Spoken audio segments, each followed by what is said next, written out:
Welcome to ISE's Equity Index Weekly Outlook, a weekly outlook on ISE and other industry indexes, hosted by Patrick Ceresna, a derivative market specialist and investment manager with extensive expertise in options and the broader derivative markets. ISE trades options on more than 15 proprietary sector indexes, as well as broad-based indexes and a variety of licensed benchmarks. ISE continually enhances its trading systems and develops new index options products to provide investors with the best marketplace and investment tools to trade smarter.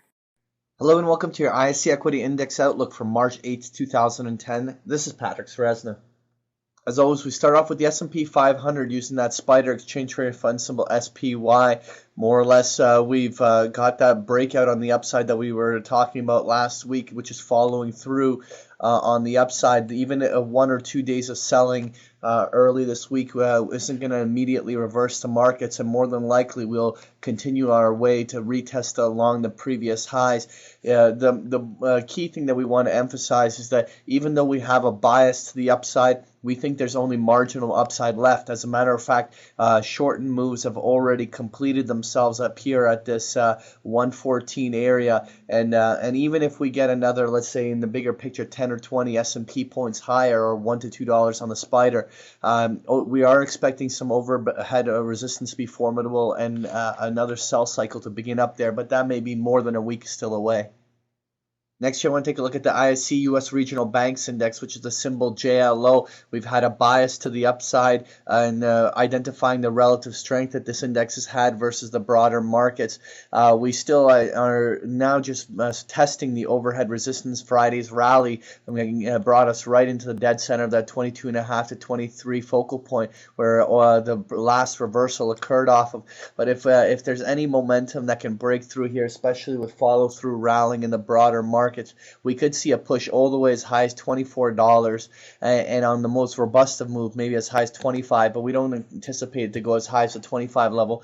But it is quite realistic to anticipate even another dollar on the upside if the markets continue to edge forward in the upcoming week.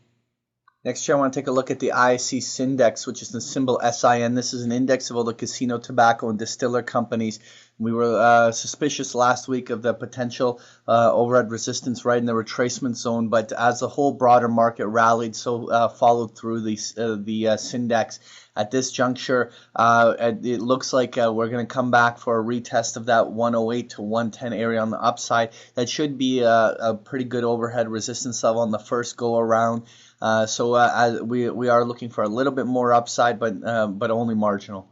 Next here, I want to take a look at the ISE Home Builders Index, which is the symbol RUF. And the home builders have also had some relative strength to the broader markets ever since the start of the new year. And they've been edging higher along this 1040 to 1060 overhead resistance level. We attempted to break out of that on the past Friday and failed to hold any rally up there.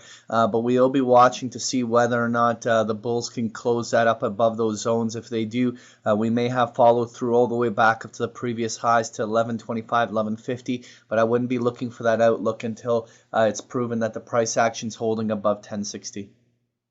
Next here, I want to take a look at the ISE Natural Gas Index, symbol FUM. We've been talking about the potential bullish follow-through, but to retest those previous highs. We're now just a few dollars away from testing the 113, 115 overhead resistance levels. Even at this point, with the way that the last pullback occurred, we could still have one more thrust that even breaks temporarily above it, maybe as high as the 116, 117, but we're not looking for any robust follow-through beyond a proper retest up in these zones. If we, off of the overhead resistance, go through some sort of a sell-off that is very shallow and tapered, at that stage we can look at some more bullish scenarios, but definitely just this week I wouldn't be looking for much more than just a few more dollars on the upside. Finally, I want to take a look at the ISE Mini FTSE 100 Index, which is the symbol UKX. And as that British pound broke down, the UK index grabbed a little bit of momentum on the upside, and it rallied basically as the S&P did, but with some more follow through, pushing it to even new highs here. Even a one-day break above this zone is not necessarily something that you want to rush in and feel an urgency to buy. We are well overextended on the upside of this leg, and we do anticipate us to reject at this 565 to 570 area, just slightly above where it is. And if at that stage, though, if we have a rejection off that zone, but a nice healthy kind of sideways consolidation down, that may actually be the platform for another thrust higher. But we're not going to be looking for that until we see how the sell cycle comes off of here. That was your ISE Equity Index Outlook. Thank you for joining me. Thank you for participating in this week's session. Please join us again next week.